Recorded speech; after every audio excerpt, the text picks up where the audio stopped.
यह कहानी एक चतुर बिल्ली और एक निर्दोष चूहे के बारे में है। बिल्ली एक खिड़की की सिल पर बैठी हुई है।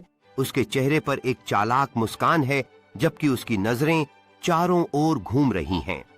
दूसरी ओर चूहा अपनी छोटी सी बिल में आराम से बैठा हुआ है।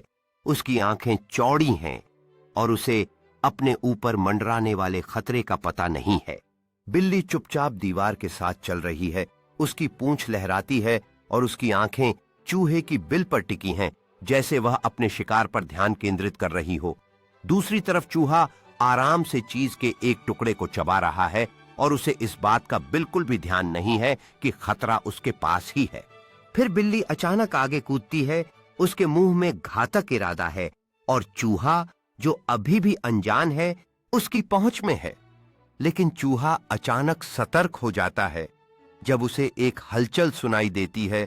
उसका छोटा शरीर तना हुआ है और उसकी आंखें चौड़ी हैं, जैसे वह सुरक्षा की ओर भागने के लिए तैयार हो रहा हो।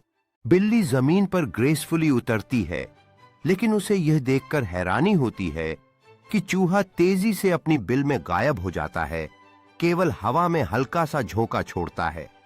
बिल के अंदर चूहा सावधानी से बाहर झांकता है।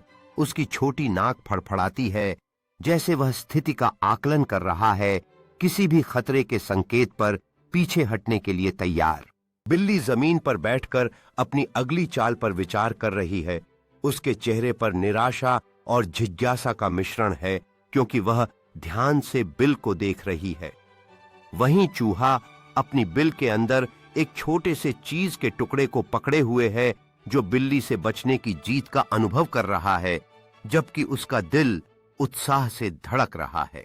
बिल्ली घर के चारों ओर घूम रही है, चूहे तक पहुंचने का एक और तरीका खोजने की कोशिश कर रही है। उसकी आंखें हर कोने को दृढ़ता से स्कैन कर रही हैं। दूसरी तरफ चूहा फिर से बाहर झांक रहा है, इस बार थोड़ा आत्मविश्वास के साथ, और जैसे ही उसे लगता है कि बिल्ली अस्थायी रूप से व्यस्त है, वह अधिक खाना इकट्ठा करने के लिए तैयार है।